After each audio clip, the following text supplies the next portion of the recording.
এই যে 5ই আগস্টের বিপ্লব আমাদেরকে একটা বিরাট সুযোগ এনে দিয়েছে, অনেক সুযোগ এনে দিয়েছে।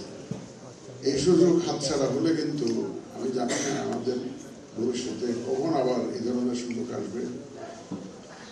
এই সুযোগটা হচ্ছে নানাবিধ সুযোগের মধ্যে নাম্বার 1 হচ্ছে ভোটের অধিকার প্রতিষ্ঠার সুযোগ। ভোটের অধিকার কিন্তু প্রতিষ্ঠা হয় নাই। এই বিপ্লবের মাধ্যমে আমরা অধিকার প্রতিষ্ঠার একটা অপরচুনিটি পেয়েছি, সুযোগ পেয়েছি। এখন প্রতিষ্ঠার কাজটা করতে হবে আমাদের। এই প্রতিষ্ঠার কাজটার মধ্যে প্রথম ধাপ হচ্ছে এই যে সুষ্ঠু ভোটার তালিকা। এটা আমাদের ট্রেন, যে ভোটের ট্রেন যখন যাত্রা করলো, এই যাত্রার মধ্যে আমাদের প্রথম কাজটা হচ্ছে ফার্স্ট স্টেশন থেকে আমাদেরকে ভোটারদেরকে সাথে নিতে হবে এবং সঠিক ভোটার তালিকা না করতে পারলে ওই আমাদের অধিকার প্রতিষ্ঠাটা ব্যাহত হবে, সঠিক হবে না।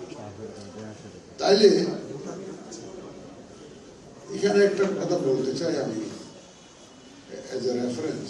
সেদিন দেখলাম পত্রিকায়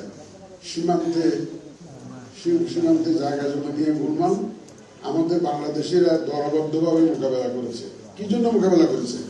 অধিকারটা প্রতিষ্ঠা করার জন্য, তাদের জমিতে তাদের মালিকানা প্রতিষ্ঠার জন্য।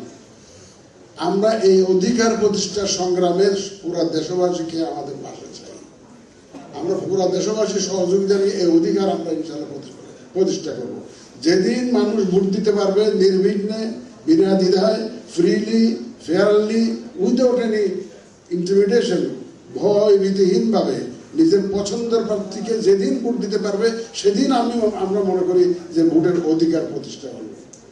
আমরা সেই প্রতিষ্ঠা সংগ্রাম করছি এবং আপনাদের সবাইকে সাথে নিয়ে এই কাজটা আমাদের করতে হবে। আমাদের একার পক্ষে এটা সম্ভব না।